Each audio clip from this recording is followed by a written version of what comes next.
దేవుని కొరకు వాడబడాలనే రోషానికి ఏ ఒక్కరు సంఖ్యలు వేయలేకపోయారు. స్తోత్రం చెప్పండి, హల్లెలూయా.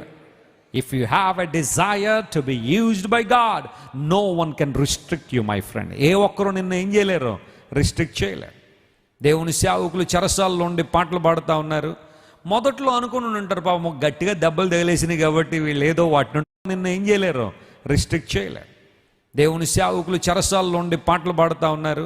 మొదట్లో అనుకుని ఉంటారు, పాపం గట్టిగా దెబ్బలు తగిలేసినాయి కాబట్టి వీళ్ళు ఏదో వాటి నుండి ఉపశమనం పొందడానికి ఏవో పాటలు పాడుకుంటున్నారు, లేదా ఏదో భక్తి కార్యక్రమాలు చేసుకుంటున్నారు, వారి దేవుడి సహాయం ఏదో కోరుకుంటున్నారని బహుశా అందరూ అనుకుంటారు. కానీ పౌలు, శీల వారిద్దరూ కూడా పాటలు పాడుతుంటే చెరసాల కదిలిపోయే విధంగా, ఆ ప్రాంతంలో ఒక ఉద్యమం రగిలించబడే విధంగా దేవుని కార్యాలు జరగడం ప్రారంభించాయి. నేను ఆల్రెడీ 150 రోజుల ప్రార్థనలో ఈ చెరసాల నాయకుడికి పౌలు గారికి ఉన్న తేడాలు కొన్ని చెప్పాను. నేను మీరు ఎప్పుడైనా ప్రసంగాన్ని వినుంటారు. అవన్నీ ఇప్పుడు చెప్పాలన్న ఉద్దేశం కాదు, కానీ I'm focusing on his family today. అతని కుటుంబం గురించి నేను ఆలోచన చేస్తున్నప్పుడు, సరే పాటలు పాడుతున్నారు, చెరసాల పునాదులు ఎదిరిపోయాయి, భూకంపం వచ్చేసింది, అక్కడ సంకెళ్ళన్నీ తెగిబడిపోయినాయి, డోర్లన్నీ తెరిచిపోయినాయి.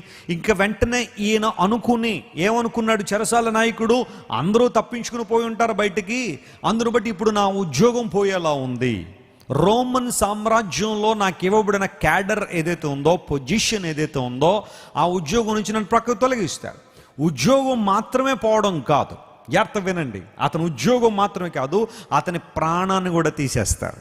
రోమన్ సామ్రాజ్యాధినేతలు అంత శాంతి కాముకులైతే కాదు, అంత మంచోళ్ళు అయితే కాదు.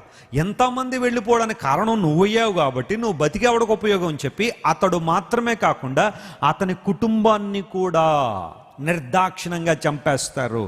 అతడు ఒక్కసారి ఈ దృశ్యాలన్నీ ఊహించుకున్నాడు. ఎందుకంటే భవిష్యత్ తన కొలీగ్స్కి చాలామంది అలాంటివి జరిగి ఉండొచ్చేమో. తన ప్రభుత్వం లేదా తన రాజ్యము, తన సామ్రాజ్యపు అధినేతలు ఎలా ప్రవర్తిస్తారో అతనికి బాగా తెలుసు. కాబట్టే ఒక్కసారి చెరసాల తలుపులు తెరిచిపోయేసరికి ఇంక నా పని అయిపోయింది అనుకునే కత్తి తీసుకుని తను పొడుచుకొనబోయాడు. ఎందుకంటే వారి చేతిలో ఎలాగా నేను చనిపోవాలి, క్రూరంగా నన్ను హింసలు పెట్టి చంపేయడానికి ముందే ఆ మరణం ఏదో నేను పొడి చేసుకుంటే, ఆ మరణం ఏదో నేను తెచ్చుకుంటే చాలు అన్నట్టుగా తను చచ్చిపోవడానికి సిద్ధమైనప్పుడు దైవజనుడు పలికిన ఒక్క మాట, అయ్యా నీకు నువ్వేమి హాని చేసుకోవద్దు, మేమందరం ఇక్కడే ఉన్నాము అనగానే ఆ ఒక్క మాట అతను ఆలోచింపజేసింది. బహుశా నేను అనుకుంటాను గదికి వెళ్ళి చూసుంటాడు.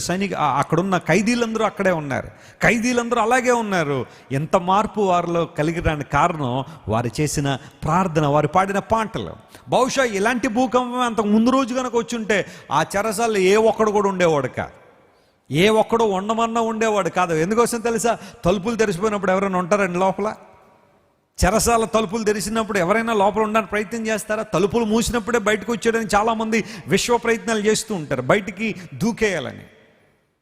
ఇద్దరు అన్నదమ్ముల్ని ఏదో కేసులో ఒక చెరసాలలో పెట్టారు, చాలా కఠినమైన చెరసాల. ఇద్దరు అన్నదమ్ములు, చరిత్ర చెప్తున్న పాఠం ఇది. వాళ్ళిద్దరు